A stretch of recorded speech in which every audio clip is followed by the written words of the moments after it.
What's going on, guys? My name's Spence, And I'm Mitch. and we're two brothers that really love King of the Hill. And today, because it's the holidays, we're actually in the same room once again. Woo! Here in beautiful Victoria, British Columbia. Mitch is about to head off to Mexico, though, for his first vacation in a long time. 5 years. We're happy to get this done before he goes. Let's all wish him a good trip. Yeah, thanks, guys. Awesome. So we're on today to Peggy's Headache, and this is the one that finally deals with John Redcorn and Nancy's infidelity that finally makes it canon. And of course, very Dale to have 3 different locks for his house. And John Redcorn has the keys to all of them. Although it's useless to have the same key for 3 different locks. I was thinking that too when I first seen that there, yeah. Well, now we can dive into the topic of whether Dale knew or not in this episode. I think there's some good moments to dissect. Discuss that. Personally, I believe that he knew in some capacity, whether he willingly pushed it out of his head or did it for like strategic reasons to raise Joseph as his father. Joseph, yeah. And stick it in the face of John Redcorn. I don't know, but I think on some level he definitely knew. And we see in the new season that Joseph definitely ended up being like Dale. Yeah. For sure. They said in the new season they do give more hints that he didn't know that it was all. Yeah. I don't know. Still, I tend to believe it's impossible Not to know on some level. And we have the main plot of the episode here where Peggy is thinking about taking on the musings column because good old Doyle Harkavy is retiring. He's my favorite bit character that you never get to see. Is he only in this episode, or was he Yeah. another? Okay, he's only in this episode. And he has a great name, Doyle Harkavy. That's probably why they gave him the job in the first place. So he takes a stab at musing, and her first musing is "I like milk." It is harder to come up with this kind of stuff than you'd think.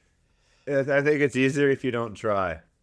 That's true. It's easier if you just sit and kind of let it come to you. Yeah, go do something else. Yeah. And it'll eventually start to flow. Yeah, she's struggling to come up with the first few good ones. It's giving her a headache. And we all know who is apparently very skilled at healing headaches. Headache removal. That is very annoying if you're trying to do something creative and like someone keeps coming in and bothering you. Is you done yet? Is it done yet? No. That's not how creative work works. No. Menial labor, though. Oh, yeah. Yeah, they're very different. Very different. And I think Peggy goes a little too far into somebody's home here. I would never go as far as their bedroom, even if it was my best friend in the world. Yeah, you wouldn't just walk on in. Walk into your bedroom. I like how he's so caught off guard by the idea of someone actually coming in and wanting a headache. It makes me think, is like he's secretly like a prostitute or something like that and goes around and sleeps with his clients. They hinted at that with the VIP and Oriental massage. Yeah. And it's spell it very clearly that Peggy did not know about the affair. And she didn't think about it at all. It turns out that it seems like John Redcorn actually does know what he's doing a little bit when it comes to at least massaging people and new age healing and that kind of crap. It's a random assortment of different things. Knickknacks. Native stuff and Oriental stuff. It's a great word. I'm sad it fell out of favor. Oriental. It's a hilarious word. The Orient. Yeah. So John Redcorn does an excellent job of healing Peggy, so much so that she completely passes out. Oh, that'd be nice. Yeah. Yo, Peggy's gonna have a hard time replacing Doyle Harkavy. That guy's amazing. I mean, you look at his picture in the paper, he never gets a day older. Yep. And then Dale drops the bomb here that Peggy went to John Redcorn for healing. And of course, Hank thinks that Peggy went for the other kind of healing. Satisfaction healing. Yep. Watching Boomhauer with the subtitles on is so much better. It is. Yeah, that's the one thing I wish I had for my current setup. Is I need the Boomhauer subtitle so you can actually know exactly what he's saying. Hank paces around the house, waiting for Peggy's return. And she seems exceptionally happy. Mysteriously happy. Hank is very upset, can't understand why Peggy would want to continually go to John Redcorn. But she's able to actually come up with it. With a decent music after having her headache removed. She just needed to relax. Everybody is so shocked and in absolute terror. The idea that Peggy's going to John Redcorn. Bobby is so shocked that dinner's going to be a little late. It's just as shocking as Peggy going to John Redcorn. A little Hank grabs the beer and opens her right up. Yep. takes the beer anyway, even though he's not here for a social call. So I guess he's saying that Dale isn't his friend. Yeah, John Redcorn promises that he won't heal Peggy in the manner that he heals other women.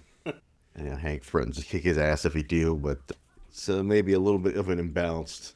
Hank will just bring a golf club. Yeah. If he does have a weapon, right, everything does change. But we hear that Peggy got the musing column. This is another thing that starts to play as the series goes on. You see her working on her musings and stuff like that. Yeah, it was actually a big thing, Peggy getting her musings. Yeah, it's a nice little extra side gig for her. Yeah. I love that Hank is terrible at massages. Jamming his elbow in. Just let me know where you really need it. That's my kidneys. Breathe. Picture a wide open field. Throw some birds in there if you want. Even Hank thought Peggy knew. Yeah. She did not know. So trusting, so naive. Well, yeah, thankfully he's less expensive than VIP and Oriental Massage, which are apparently rub and tug names. A VIP massage. You know, it makes it the very important part. Oh, yeah. Yeah. And luckily, John Redcorn is out here just hammering something for no apparent reason. He's just smacking a fence with a hammer. It finally dawns on Peggy that Nancy's been cheating with John Redcorn on Dale for years now. For 12 years. She bought the idea that Dale had a Jamaican grandmother. Peggy's so flustered that she rams her face through the door upon learning that Nancy is cheating. She confronts her immediately. Took her 12 years to figure it out, but yet no one told her. Ooh. And we all figured that John Redcorn's probably hung like a horse. Probably.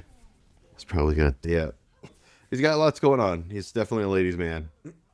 I agree with Peggy here that Hank is being a scumbag. If someone knew that my wife was cheating on me, I want them to tell me instantly. I wouldn't want them to hide it from me. Yeah. I've always wondered about that one, too. Yeah. But I probably would have just let it lie myself. I know, but I think the truth is inherently valuable. It's better to know the truth than live in ignorance. Yeah, but if it doesn't concern me, whatever. Like I said, I would want someone to tell me. I would want, if I were in Dale's position, I'd want Hank to tell me. Even if it meant your whole world came crashing down. Yeah. I'd rather live in that world than a fake simulated world. Like the Matrix. Yeah. Well, well, well. Welcome. Jahan Redcorn. Peggy Hill. I love this. This Min really reminds me of my wife here. Holy moly. What? That she would convincingly make fun of someone? Makes gossip that Peggy didn't know about the gossip. Oh, would she email you at work? Oh, yeah. She'd send me an Instagram video. They're so used to their habits. Bill's ridiculous denial.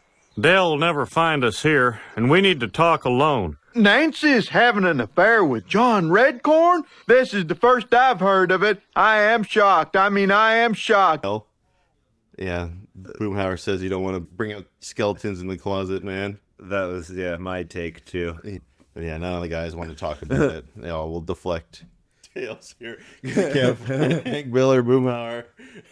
Had accents to your head. Why, Dale, how nice to see you. I can't find Hank, Bill, or Boomhauer. If they're hiding behind the door, just nod slowly. Oh, yeah. So, yeah, Peggy is on the cusp of telling Dale, but he ends up convincing Dale that she's in love with him, wants to run away with him. The same ridiculous denial. I don't believe it. It is true if you mix pineapple juice and club soda, you get a big bucket of crap. I think she should have went with that one. It would have been hilarious. I've never tried. And I agree with Bobby here that Doyle Heart Cavey was not that good. Like he says, coffee, it does wake you up in the morning. Of course it's going to wake you up in the morning. What do you expect? At least the club soda one, pineapple juice, was funny. Now they're trying to put the idea of the affair out of their minds. Oh, fucking John Redcorn at bat. I don't know why they're playing, what team they're playing. What league. We never see John Redcorn play any baseball in the future. Doesn't he play on Team Strickland? Maybe he does, actually, yeah. That's a good point. Maybe he does play on Team Strickland. Mr. Burns' team? As part of Mr. Burns' Ringers, yeah. Dale just keeps making inadvertent affair jokes. Sexual comments. Yeah, it's driving Peggy crazy. Trying to break tension with the lamest joke. Peggy's just breaking down. She can't handle the fact that no one wants to talk to her about this. She can't keep it in. And so she's convinced now that she's going to go tell Dale the truth. Big Bad John. Yeah, which is apparently a song, Big Bad John. By Charlie Daniels. Never listened to it before. It's a good one. He dies in a mine, though. John? Big Bad John or does. Charlie Daniels. No, Big Bad John in the song. Yeah.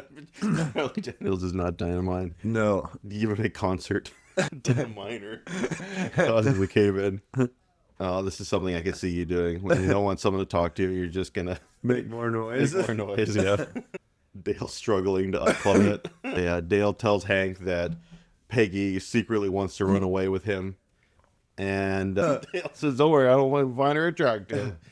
And Hank just freezes right by it. No problem. And he asks Dale straight up if the situation were reversed, would he want to know? And Dale just says, "Don't, Nancy will never go for you." She likes his track body, his skinny and pale of face. And I don't know what the hell Peggy's using here, but it would be ancient even by the time of King of the Hill. Was that 90s? Those printers 90s? Yeah, I think it was like 80s. Oh. Yeah. And yeah, she tells everybody that basically she's going to tell Dale. And she calls herself a reporter. Yeah, I know. Of course, Peggy's always got to be full of herself. She writes some musing columns, and then she's a reporter. A little word. A little concept I like to call leverage. Oh, yeah. So yeah, Nancy's desperate to try and stop this train, but Peggy looks determined to tell Dale, and it all seems like it's going to go to plan until we see that Dale's actually like a really good father. And it involves the children. Yeah. And if she were to tell Dale, it would basically blow up everybody's lives. For what? Yeah. I don't know. Like I said, I still think it's better to know than to not know. But yeah, you're going to cause a lot of damage. Although who knows, maybe Dale just wouldn't even believe it, even if he was told straight up. And it would potentially ruin the marriage between her and Hank, because Dale would lash out on Hank. Yeah, that's true. Yeah, you don't know what's going to happen once you open the can of worms. Yeah. But I don't know, man. It's definitely a tough ethical question. Like an unanswerable question. Yeah. Is knowing the truth worth the damage that it would cause to people's lives? I generally say yes. What gives you the right also to be the person who says... Yeah, it should definitely come from Nazi. Nazi? It should come from the Nazi. It should come from Nancy, not from Peggy for sure. Sure. Yeah. But she's only had 12 years to get up off her ass and tell him. But she just cops up and tells him that the first visitors to the moon were Vikings. I just found out that Vikings were the first visitors to the moon. Well, I knew that. Why do you think we named our spacecraft after them? Dale says, yeah, of course. We named our spaceship after them. And yeah, Dale's still convinced that Peggy's in love with him and says that Hank's a good man. He may not have the best body in the alley, but it's true. Yeah, Nancy. Yeah, she can end up bringing herself to tell him. And yeah, for better or for worse, it will remain a mystery for the entirety of the series. They'll talk about that. This is like the episode where they finally address the obvious. I love that little married conversation there. Well, They decided that they wanted pepperoni pizza for dinner. It's just through a series of yeses and nos. so that brings us to the end of Peggy's Headache. What'd you think, Mitch? That was a good one. I liked it. It finally opened the viewer's eyes officially to the affair between Dale and John Redcorn. Yeah, I'm glad that they finally dealt with it. And overall, it's a pretty funny episode. Definitely a solid episode. And I'm going to give it an 8.5. I'll give it an 8. Yeah, I don't think it quite cracks into those upper echelon of best episodes ever, but it's still pretty damn good. And it solves a very critical puzzle piece in the King of the Hill universe. Yeah, it takes it to the audience. Yep. Yeah. And with that, we'll wrap this up. And next week, we are going to be reviewing Pregnant Pause, which is the one where Hank desperately is trying to get Lady Bird pregnant. And it gives us a background into how Bobby was conceived as well. and the fertility troubles they had. So should be an interesting one. Thank you guys for watching. Thanks for watching, guys, and we'll see you next week. Why are we drinking beer in front of my house? We always drink beer in the back of my house. This feels wrong, but I like it.